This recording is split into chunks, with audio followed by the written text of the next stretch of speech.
నమస్తే. ప్రస్తుతం మనం గాంధీ భవన్లో ఇవాళ గాంధీ భవన్లో పండగ వాతావరణం కనిపిస్తుంది. ఓవైపు పిఎస్సి మీటింగ్ జరుగుతున్నాయి. మొన్న ఎవరైతే వైస్ ప్రెసిడెంట్లు ప్రధాన కార్యదర్శులుగా నియమించారో వాళ్ళకి సంబంధించిన ప్రమాణ స్వీకారం నియామక పత్రాలు కూడా ఇవ్వబోతున్నట్టుగా తెలుస్తోంది. ముఖ్యమంత్రి ముఖ్య అతిథిగా హాజరైనటువంటి పరిస్థితి. సో మాట్లాడదాం. మొన్నటి వరకు అధికార ప్రతినిధిగా ఉన్నటువంటి బొజ్జా సంజయ్ రెడ్డి గారు ప్రధాన కార్యదర్శిగా నియమితులైనటువంటి పరిస్థితి. కంగ్రాచులేషన్స్. సో చాలా ఫైర్గా మీరు గత కొన్ని రోజుల నుంచి కూడా ప్రతిపక్షాల మీద విరుచుకోబడుతున్నారు.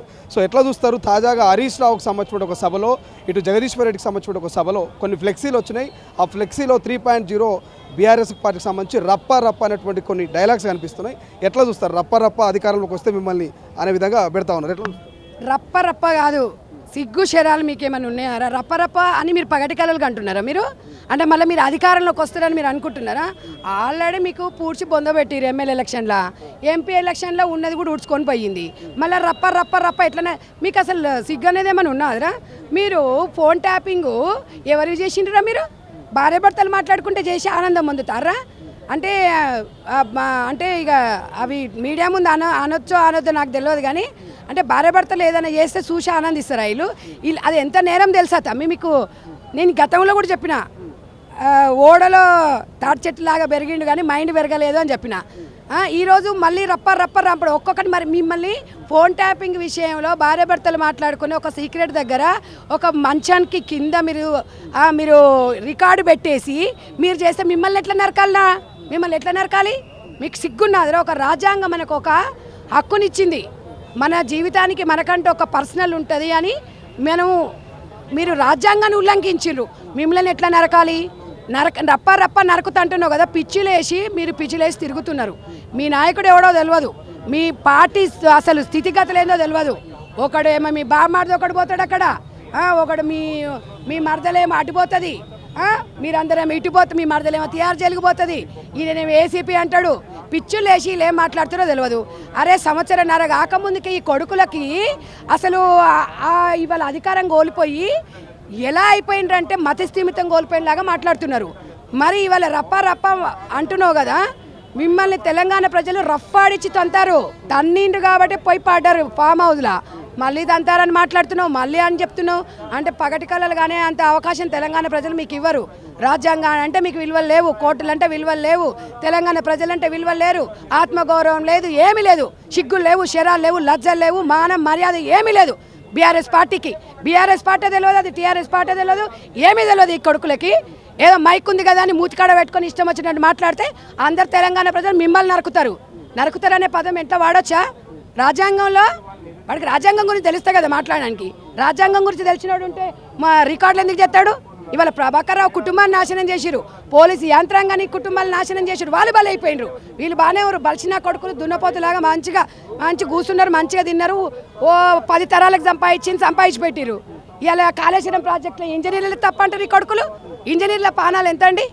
ఇలా ఇంజనీర్ల వాళ్ళ జీవితాలు నాశనం చేసిరు, వాళ్ళ మీద కుటుంబాలు ఆధారపడి ఉంటాయి. ఇవాళనేమో ఇక్కడ పోలీస్ డిపార్ట్మెంట్ని ఇలా గొర్రెల బర్రెల స్కామ్లో బీసీలకు అన్యాయం జరిగింది.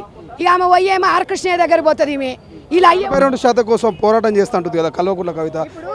42% ఆమె పోరాటం చేస్తుందని ఇప్పుడేదో ప్రగల్భాలు అలుకుతుంది. ఎందుకంటే అధికారం లేదు కాబట్టి, అధికారం కోసం నేను ఎవరు చూస్తలేడు కాబట్టి ఉరుకుతున్నావు.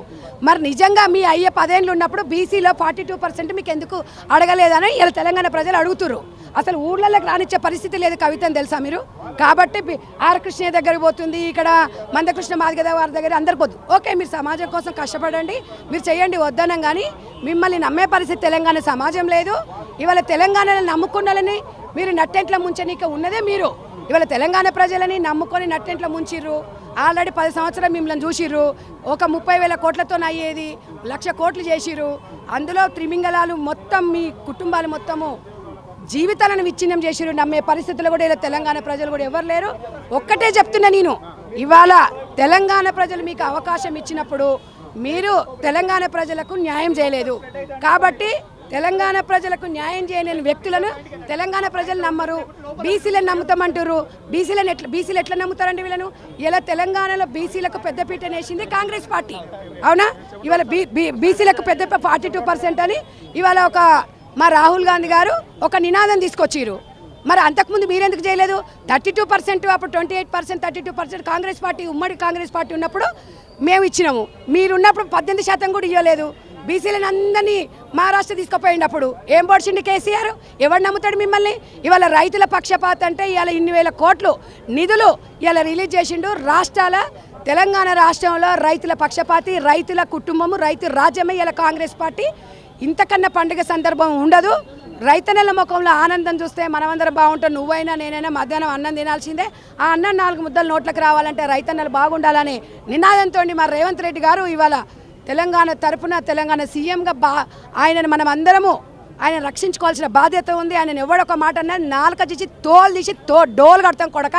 ఇంకొకసారి రేవంత్ రెడ్డి గారి గురించి మాట్లాడినారనుకో నాలుక తీసేస్తాం.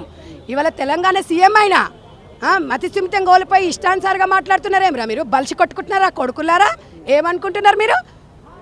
ఆయన నార్మల్ పర్సన్ అనుకుంటున్నారా?